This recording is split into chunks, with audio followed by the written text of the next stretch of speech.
कि तुम जानते हो कि जिन्ना पुराने रिकॉर्ड्स चेक कर रही थी और उसमें तुम्हारे खिलाफ उसे काफ़ी सारे सबूत मिले हैं। तुम चाहते हो कि मैं उन सब के बारे में उसे बता दूँ या मेयर बनने के बाद तुम मेरी हेल्प करने के लिए तैयार हो, और इसी वजह से वह जिन्ना को मारने के ऑर्डर्स दे देता है। उसके बाद हमें दिखाते हैं जिन्ना का कोई किडनैप करता है और ये सब दूर से एंड्रयू भी देख लेता है, और इस बारे में फ़ोन पे बात करते हुए पेनी भी सुन लेती है, जो जाकर ये सब बता देती है मोजो को, और मोजो से ये बात पता चल जाती है कि यानी कि ली को, और वो भी भागता है उसे बचाने के लिए। वहीं एंड्रयू ने जब उसे देखा था गिराते हुए तो वह भी उसके पास जाता है और उसे बचा लेता है और रेस्क्यू करने की कोशिश करता है, और उसके बाद फर्स्ट एड भी देता है, और ये सब के भी देख लेता है कि यानी कि जैसा हम जानते हैं ली है, और इसे देखकर उसे अच्छा फील होता है कि एटलीस्ट वो बच तो गई। उसके बाद हम उन सभी को एक साथ देखते हैं। ली कहता है कि तुम्हारा यहाँ से चले जाना ही ठीक होगा, तुम चाइना शिफ्ट हो जाओ कुछ दिनों के लिए। इस पर एंड्रयू भी तैयार हो जाता है कि उससे सेफ जगह कोई नहीं हो सकती तुम्हारे लिए, और जिन्ना भी इस पर मान जाती है और ये बात फैला दी जाती है कि जिन्ना अब नहीं रही। उसके बाद दिखाया जाता है कि पेनी लेकर जाती है जेजे को उसके घर, और किन देखती है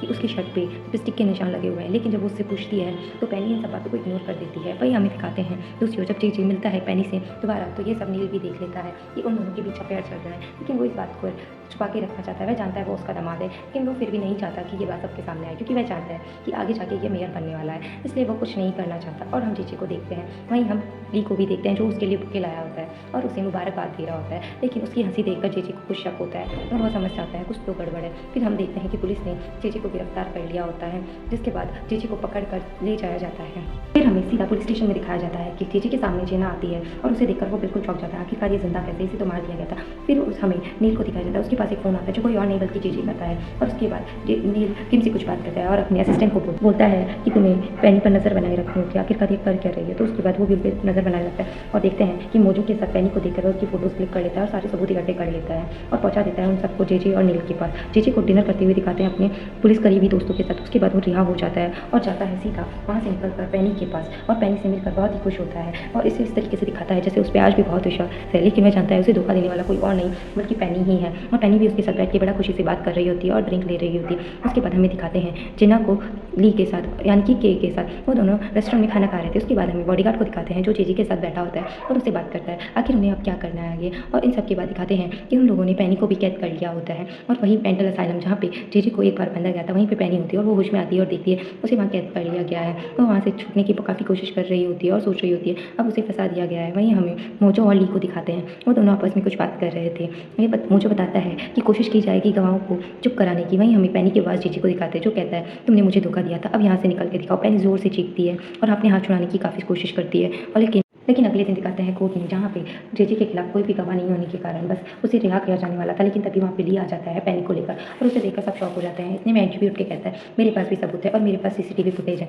जिसमें इस सारे कारनामे मिल जाएंगे। उसके बाद हमें दिखाया जाता है कि इस केस में जीत हो जाती है अपोनेंट की, और इसके बाद हमें दिखाया जाता है कि जेजे को 5 साल की सज़ा हो जाती है और धीरे धीरे साल बीतते जाते हैं। उसके बाद वहाँ पर जेजे को मारने के लिए कई लोग आ जाते हैं, और वहीं पर बॉडीगार्ड भी आ जाता है जेजे की रक्षा करने के लिए, और वह उसकी इसी सेल में होता है। जब उसके सेल के में जेजे को परेशान करते हैं तो बॉडीगार्ड उसे बचा लेता है और उन लोगों को मारने लगता है। उसके बाद हमें दिखाया जाता है जेजे से मिलने के लिए एंट्री जेल में आता है और उससे कहता है कि तुम अपनी कंपनी मेरे नाम कर दो। तो इस पर जेजे मुस्कुराने लगता है और कुछ भी नहीं कहता। इसके बाद हमें दिखाया जाता है कि जेजे इस चीज़ के लिए तो बिल्कुल नहीं मानता और एंट्री वहाँ से चला जाता है, लेकिन वह कहता है कि तुम्हें तो एक ना एक दिन इसके लिए मानना ही पड़ेगा। फिर हमें दिखाते हैं जेजे अपने सेलमेट्स को बिना बात के ही मारने लगता है, और इसके बाद जब एक दिन उसका बॉडीगार्ड उसके पास नहीं होता तो उसके सेलमेट्स उसकी बहुत पिटाई करते हैं, जिसके बाद नेल और किम भी वहाँ उससे मिलने आते हैं और उसकी दशा देखकर बहुत तरस आ रहा होता है, लेकिन नेल जानता है कि जेल में उसकी कोई भी शक्ति काम नहीं करती और वो कुछ भी नहीं कर सकता जेल में होने के बाद। उसके बाद हमें एंड्रयू को दिखाते हैं जेजे के साथ, और वह कहता है मैं चाहता हूँ तुम्हें एक ना एक दिन तो इस चीज़ के लिए मानना ही पड़ेगा, लेकिन वो शांत रहता है और जेजे कह रही थी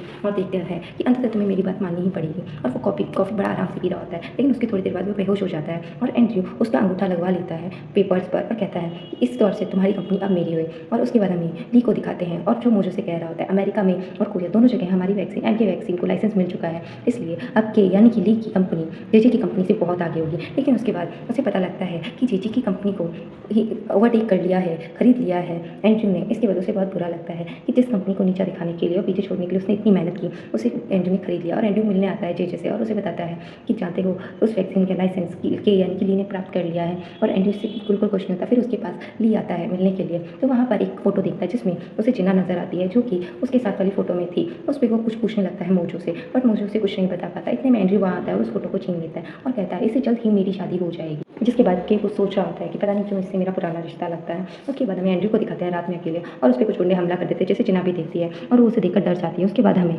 दिखाया जाता है सीधा कि ली के पास और पूछ रहा होता है मोजो से, आखिर क्या ऐसा क्या है, मुझे ऐसा क्यों लगता है जैसे मैं पहले से जानता हूँ उसे। लेकिन फिर वह उसे बताते हैं कि दरअसल उसके भाई ने हमारी काफ़ी मदद की थी और उसके भाई की मौत भी हमारी वजह से हो गई थी। जेजे ने उसे मार दिया था क्योंकि उसने हमारी काफ़ी हेल्प की थी। ये सब सुनकर भी ली को तसल्ली नहीं होती। उसे लगता है कि नहीं, कुछ तो है जो मुझसे छुपाया जा रहा है, जो मुझे पूरी तरीके से नहीं बताया जा रहा। लेकिन वह इस बारे में उनसे कुछ नहीं कहता। फिर वह उनकी फ़ोटो के पास मेमोरियल के पास जाता है और उनकी फ़ोटो देखता है। उसके गले में फिर से वही पेंडेंट देखता है। वो फ़ोटो देखकर उसे कुछ याद आने लगता है। फिर उसके बाद वह सोचता है कि पता नहीं क्यों नहीं लगता कि हम सिर्फ दोस्त हैं, ऐसा लगता है जैसे हमें कोई गहरा रिश्ता था। फिर हमें हॉस्पिटल में दिखाते हैं एंड्रयू के पास जिन्ना बैठी होती है और उसका ध्यान रख रही होती है। फिर उसे जैसे ही होश आता है तो वह देखता है कि उसकी फेवरेट महिला यानी कि जिन्ना उसकी चिंता कर रही है, लेकिन थोड़ी देर बाद वो चली जाती है। फिर हमें लीक को दिखाते हैं जो फ़ोन पे बात कर रहा होता है और वो फ़ोन कर रहा होता है दरअसल जिन्ना को, लेकिन जिन्ना अपना फ़ोन भूल जाती है एंड्रयू के पास और एंड्रयू उस फ़ोन को उठा लेता है और कहता है कि तुम्हें इसके पास फ़ोन करने की ज़रूरत नहीं है। तो वह फ़ोन कट जाने के बाद सोचता है आखिर ऐसा क्या है। उसके तभी उसे याद आ जाता है कि उन दोनों के बीच क्या रिश्ता था। वह दरअसल प्यार में थे। ये सब याद आने के बाद वो मोजो को बुलाता है और कहता है मुझे सब कुछ याद आ चुका है। मोजो भी इस बात से खुश होता है, लेकिन फिर जेजे से मिलने हवालात में जाता है और उससे पूछता है कि तुम एंड्रयू को क्यों मरवाना चाहते हो। तो जेजे कहता है मैंने ऐसा कुछ नहीं किया। वह बाहर चले जाता है और गाड़ी में बैठ के ऑर्डर्स देता है कि पता करो और जांच करो अच्छे से। फिर वह हॉस्पिटल जाता है। वहाँ वह दिखता है तो उसे ऐसा लगता है जैसे एंड्रयू और जिन्ना किस कर रहे हैं। इस पर उसे बहुत हर्ट होता है और वह सोचता हुआ वहाँ से चला जाता है कि आखिर ऐसा क्यों। और फिर वह जाता है पेनी के पास सब कुछ पता करने के लिए। तो पेनी उसे बताती है कि दरअसल यानी कि जिन्ना ही शुरू से उसके साथ थी और उसका समर्थन हमेशा किया। जब वह जेल में चला गया था तब भी जिन्ना उसके बारे में सबूत जुटा रही थी ताकि उसकी मदद कर सके। वो एक अच्छी लड़की है और हमेशा से उसे बहुत प्यार करती है और उसके साथ रहना चाहती थी। बस कुछ गलतियों की वजह से वो दूर हो गई और उसमें उसकी कोई भी गलती नहीं थी। वो शुरू से ही उसके साथ थी जब वह अंधा था तब भी। उसके बाद हमें मोजो के साथ दिखाते हैं ली को। वह कहता है कि मुझे पता करना होगा आखिर क्या हुआ है। तो उस पर मोजो उसे बता देता है कि तुम्हें अभी जेजे से बदला लेने पर ध्यान देना होगा। इन सब प्यार व्यार के चक्कर में पड़ना कोई सेंस नहीं है। वह यह कहकर वो चला जाता है, जिस पर वह भी सोचने लगता है कि आखिर वह क्या करने जा रहा था। उसके बाद हमें दिखाते हैं कि जेजे के पास आता है एंड्रयू और उसे कहता है हमें साथ में मिलकर